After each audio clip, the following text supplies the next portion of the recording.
Aviões da FAB interceptam uma aeronave, atiraram durante o final de semana, né, com 500 quilos de pasta base de cocaína no interior de São Paulo. Tá vendo essa imagem aí? Bom, acompanhe a reportagem de Vinícius Moura.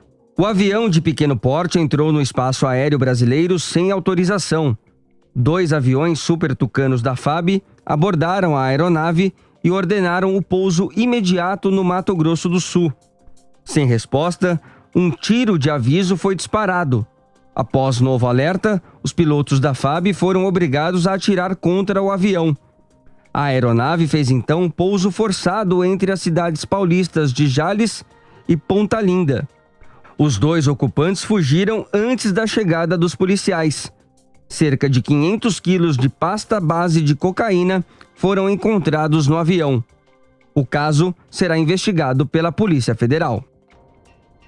Sobre esse assunto, a gente conversa agora com o comandante Robson Farinados, que é oficial de reserva da Marinha. Comandante, seja bem-vindo. Boa tarde, senhor. Tudo bom, Pio? Como é que você vai? Tudo bem? Tudo bem. Comandante, a gente está vendo aí uma atuação cada vez mais forte de vigilância do espaço aéreo, neste caso especificamente, mas a Marinha também faz isso no mar territorial brasileiro. Esse tipo de coisa precisa ser cada vez mais divulgada, porque não raro a gente ainda vê o discurso, mas as Forças Armadas só atuam quando se chama para resolver problema de segurança interna, o que não é uma função das Forças Armadas segundo a Constituição. Mas quando se fala sobre soberania e, claro, invasão do território nacional, que foi o que aconteceu, neste caso era uma aeronave com droga, e a Força Aérea foi lá e interceptou, e obviamente as 2 pessoas fugiram, mas o avião foi interceptado. Esse tipo de ação precisa ser mais bem divulgada, ou seja, para as pessoas entenderem o trabalho que as Forças Armadas fazem do ponto de vista de resguardar o território nacional? Exatamente. Até porque não é a primeira vez esse ano que a Força Aérea faz uma interceptação desse tipo, né? Do que eu já sei das páginas da FAB, que eu andei fazendo uma pesquisa, acho que é a 3ª ou 4ª, isso de interceptações aéreas. A FAB também ajudou a rastrear barcos com produtos ilícitos aqui a caminho do Brasil. Normalmente, o que a Força Aérea faz? Ela, nesse caso, os navios, né? Ela passa as informações para o navio da Marinha que estiver nas proximidades e o navio se dirige até o local e toma as providências cabíveis. Mas só para vocês terem uma base, as estatísticas que eu tenho aqui é que entre 2016 e 2017 foram 1.281 interceptações, sendo 829 somente em 2017 pela Força Aérea Brasileira. Então, dá mais que 2 por dia, né, às vezes. Comandante, e se a gente consegue fazer uma interceptação importante como essa, é porque houve investimento nas Forças Armadas. E quando se fala de investimento em aviões, em navios ou em material para o Exército, normalmente é um assunto polêmico no Brasil. Aliás, com parte da própria imprensa, dos meus colegas, não entendendo e criticando esse investimento.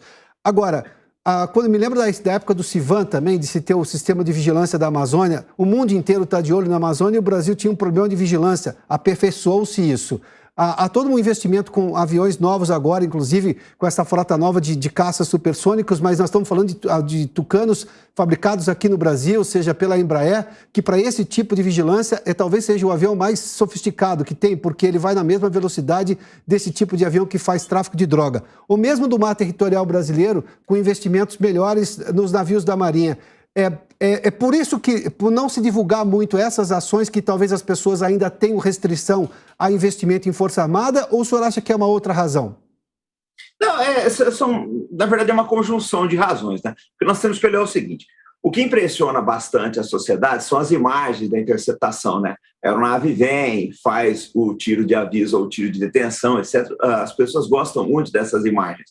Mas nós temos que olhar que a Força Aérea Brasileira fez um investimento maciço em radares.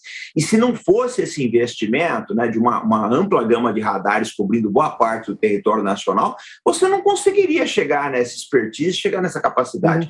Porque o que acontece? Você tem diversas aeronaves espalhadas por diversas bases, mas elas não estão voando o tempo todo. É o radar que está fazendo a maior parte do trabalho de localizar essas aeronaves em atitude suspeita. Porque também o que pode acontecer é o seguinte, né?